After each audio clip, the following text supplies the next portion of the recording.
Ya pemirsa, Anda kembali di Talkshow Suara Indonesia masih dengan tema yang sama, yakni dampak kebijakan PPKM darurat bagi para pelaku seni tradisional yang ada di Kabupaten Jember. Nah, ya Pak Adi, kita kembali ke pertanyaan yang sebelumnya.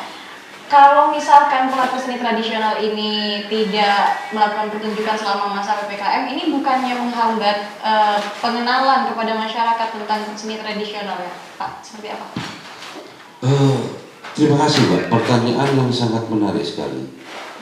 Siapa sih yang mau pandemi ini terus terjadi? Kan nggak ada kan? Semuanya ingin segera pandemi ini berakhir, sehingga kalau siapa yang ada yang dirugikan dan tidak, ini bukan hanya untuk pelaku seni, tapi pedagang asongan, pedagang kaki lima ini juga merasa sangat dirugikan sekali. Nah, ini seperti awal yang saya sampaikan, agar ini tidak menutup kreativitas dari pelaku-pelaku seni, buatlah konten-konten yang saat ini mungkin sedang marak, konten-konten atau apa, mungkin ini sifatnya menghibur, tapi kalau memang ini bisa juga menghasilkan properti. Tadi juga Pak Adi sempat menyinggung terkait anggaran ya Pak ya, anggaran berapa banyak Pak kira-kira anggaran yang diajukan oleh pemerintah, yang disiapkan oleh pemerintah untuk para pelaku seni tradisional? Secara spesifikasi untuk anggaran mungkin nanti itu domainnya Bu Deborah ya. Yang jelas untuk yang saya sampaikan di awal tadi itu pemerintah hadir, pemerintah akan hadir di tengah masyarakat untuk memberikan bantuan bagi mereka yang tidak tercover oleh penerima bantuan baik dari kementerian, provinsi maupun daerah. Jadi ini nanti agar tidak menjadi multitafsir, pemerintah hadir bagi mereka, salah satunya adalah pelaku seni untuk memberikan bantuan. Oke, kita mungkin pemirsa kita langsung terhubung kepada Ibu Deborah. Halo Ibu. Oh ya Mbak. Iya, Ibu tadi saya sempat menyinggung terkait dengan ini ya anggaran yang dipersiapkan oleh pemerintah. Kira-kira seberapa besar untuk anggaran yang sudah disiapkan oleh pihak pemerintah untuk mendukung para pelaku kesenian tradisional, Bu? Ini Mbak, karena yang terdampak itu tidak hanya kesenian tradisional, jadi ada tukang beca, ada sopir, ada pegawai hotel yang terpaksa harus berhenti, ada juga pegawai kafe yang harus berhenti, dan sebagainya, dan itu akan terjadi pemerataan nanti. Diharapkan semua memang dapat, dan ini sekarang masih dalam taraf ini apa ya istilahnya penghitungan, nggak etis dong kalau saya sampaikan berapanya gitu. Itulah nggak etis. Terus tadi tentang terputusnya periode istilahnya aktivitas seni. Ini jelas terhenti aktivitas seni, dan ini jelas istilahnya ada generasi yang terputus. Paling tidak ya dalam ini nggak bisa mereka akan berlatih tari kalau pun mereka mau ya tidak bertemu, bagaimana bisa bermain gamelan kalau tidak bertemu dengan gamelannya? Ya, bagaimana bisa bermain reog kalau tidak bertemu dengan reognya? Masa Dewian kata menari-nari ya mungkin kayak Bu Devi menari sendiri. Gitu. Oke, tapi Bu mungkin ada program dari pihak Dinas Pariwisata dan Kebudayaan Kabupaten Jember agar menjadi wadah untuk kesenian tradisional supaya mereka tetap survive dan penyampaian kesenian tradisional ini tetap tersampaikan kepada masyarakat. Dispatfood di bidang kebudayaan jelas Mbak, sudah ada itu semua dan mewadahinya. Dan kita sedang menggodok semua kegiatan ini dijadikan satu. Sekarang kita lagi mengajukan untuk istilahnya warisan budaya tak benda, itu tak butaan dan juga patrol. Secara bertahap masing-masing ada. Macan kadu sudah dan sebagainya itu semua nanti. Alon-alon tapi juga ngebut sekarang sudah udah alun-alun Sakur kelakon, tapi kita sudah gercep semua, gerak cepat. Oke Bu, gitu, kalau dari Dinas Pariwisata dan Kebudayaan Kabupaten Jember sendiri, bagaimana menurut Anda sendiri ya Bu ya, seperti apa sih yang harus dilakukan oleh para pelaku seni tradisional agar mereka tetap bisa survive dan juga eksis meskipun terdampak pandemi dan juga ada kebijakan PPKM seperti saat ini Bu? Pertama ya tidak patah semangat, tetap berupaya untuk hidup apapun terjadi. Oke. Dan bagaimanapun seni itu kalau sudah mendarah daging, dia akan berusaha untuk hidup, dia tidak akan bergantung kepada siapapun, tapi karena itu adalah ungkapan rasa, dia akan tetap timbul di mana-mana, dia akan hilang, Mbak. Oke. Rasa seni itu adalah ungkapan jiwa rasa dia. Ditekan kayak ngopo kalau dia memang sudah saatnya untuk tumbuh, timbul, dia akan tetap lahir, tetap ada. Seperti alang-alang yang ditekan. Alang-alang itu dibongo kayak apa, wes tumbuh lagi. Diwolak-walik kayak apa, dia akan tumbuh lagi. Bahkan istilahnya wes telah bendino dicukuro, hidup lagi, itu alang-alang, Mbak. Seniman itu juga gitu. Tidak akan putus asa dengan kreativitas dan inovasinya. Walaupun mungkin saat ini masih jadi apa istilahnya pemulung atau jadi pengamen, tapi mereka akan tetap hidup dengan seninya. Optimis saya. Oke, Mas Bambang, mungkin ada yang ingin disampaikan kepada pemerintah terkait dengan adanya kebijakan PPKM ini. Ya, terima kasih Mbak Bidan. Kita yang jelas harapannya ini banyaknya dengan adanya bantuan dari UMKM dan sebagainya. Paling nggak ini hak pelaku seni juga bisa diimplementasikan gitu. Paling nggak yang itu tadi Mbak, pelaku seni ini kan banyak. Ya, paling nggak harapan saya sama teman-teman, meskipun satu cangkir itu bisa merata. Satu cangkir bisa merata. Jadi biar pelaku seni ini bisa merasakan bareng-bareng. Meskipun setitik bisa makan setitik bareng-bareng gitu Pak. Daripada kita beberapa pelaku dapat 1 liter, yang lain tidak dapat, ini kan masak nih. Nah, karena apa? Kita punya roso. Jadi ya bagaimana caranya pemerintah itu dengan data-data pengajuan ini bisa terakses kepada pelaku seni yang ada di perkotaan maupun di pedesaan, ini bisa tercover semuanya. Harapan saya dengan tahun 2020 dengan tahun 2021 ini lebih baik lagi, Pak. Bisa terakomodir semuanya, biar tidak terjadi cemburuan sosial. Demikian itu, Pak.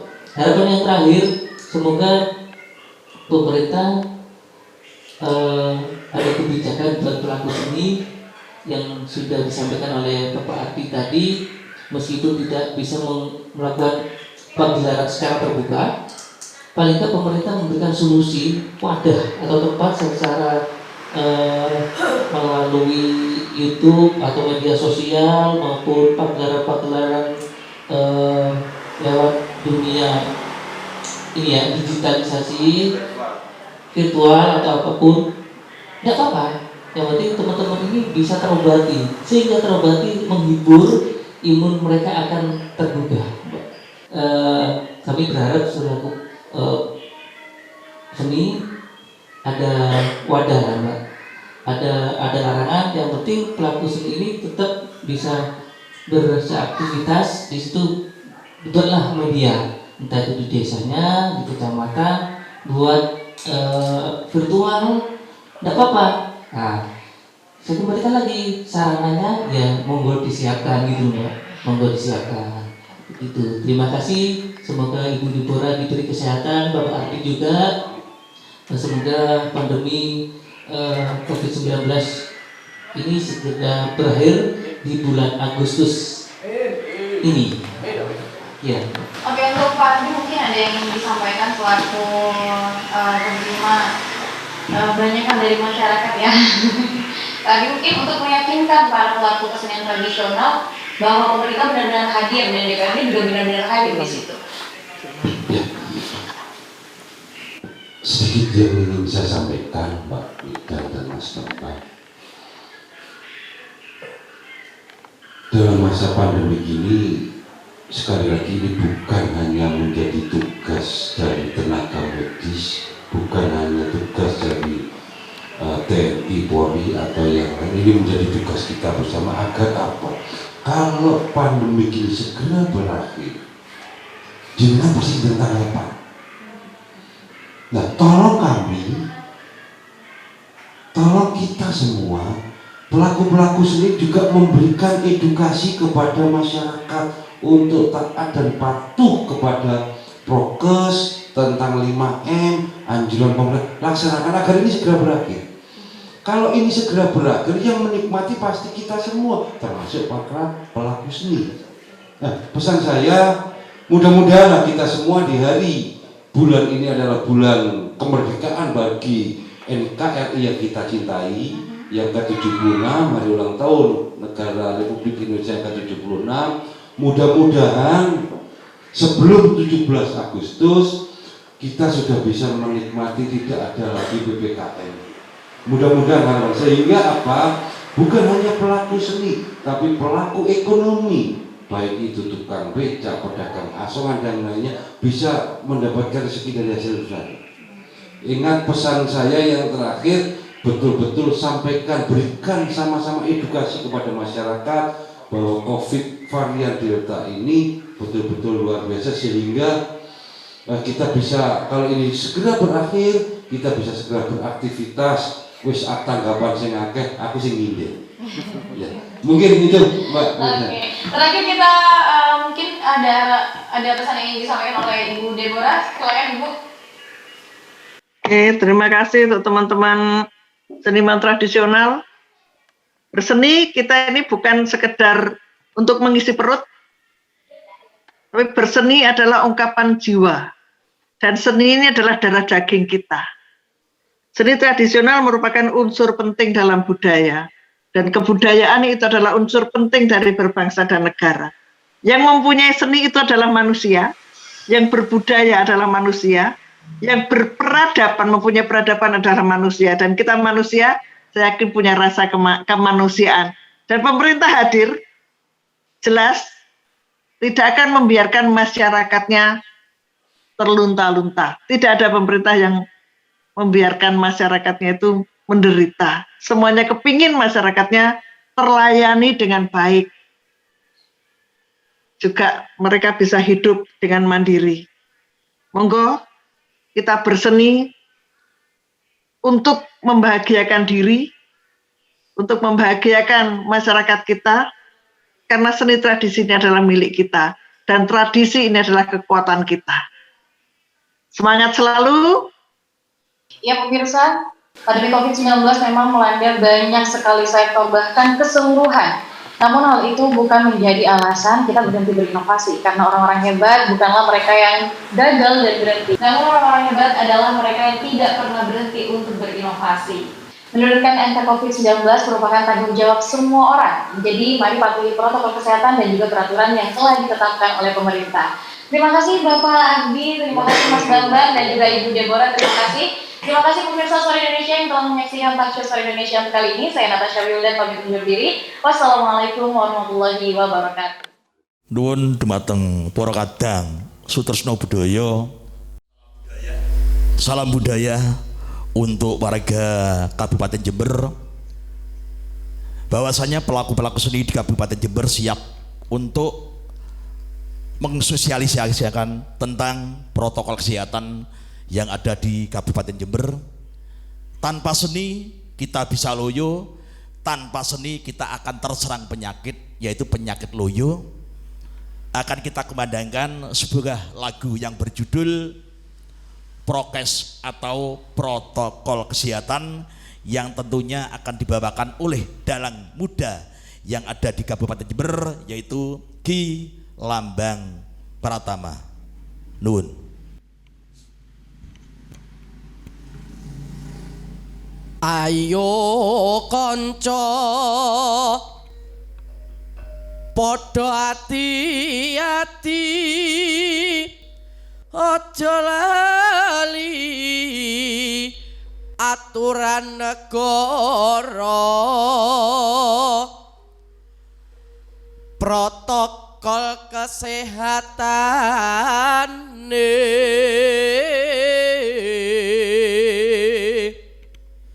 masker minangka tutup nutup irung kelawan ladi